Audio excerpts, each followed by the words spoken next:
L'info écho avec Capital.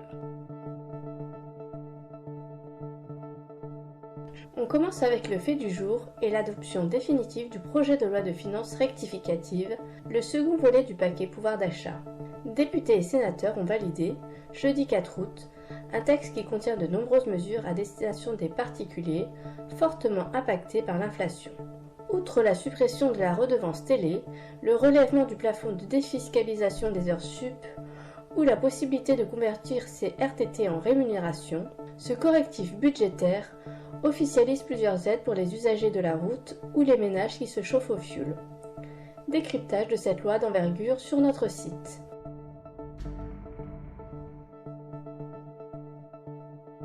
L'info pratique du jour concerne les fournitures scolaires.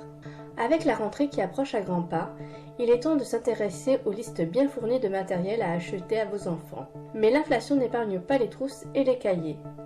Alors, pour ne pas trop vider vos poches, Capital vous a déniché quelques astuces pour payer moins cher ces fournitures.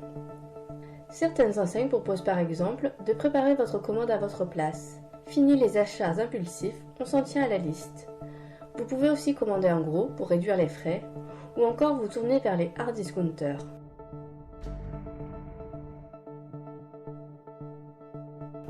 Bonne nouvelle pour les quelques 1700 infirmiers en pratique avancée. Ces professionnels spécialisés ont de nombreuses responsabilités, comme la réalisation de soins ou la prescription d'examens cliniques. Problème, leur revenu peut être égal, voire inférieur, à celui des infirmiers généralistes, pourtant moins qualifiés. Pour régler le problème, les syndicats représentatifs du métier et l'assurance maladie viennent de signer un accord prévoyant de mieux rémunérer les infirmiers en pratique avancée.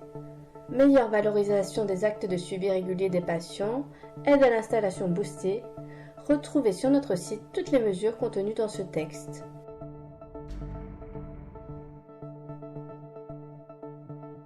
Le mot du jour, pour terminer, la sécurité. La récente faillite de plusieurs plateformes de crypto-monnaies a laissé de nombreux investisseurs sur le carreau, avec à la clé des pertes colossales pour certains particuliers. Raison pour laquelle 21 millions, la newsletter premium de Capital, consacre son dossier du vendredi 5 août aux meilleures solutions pour conserver vos cryptos. Au menu également, les conseils de l'économiste Sébastien Ley pour vous aider à bien investir dans les actifs numériques, ainsi que le résumé des principaux événements de la semaine écoulée. Bonne lecture et bon week-end. C'était l'info écho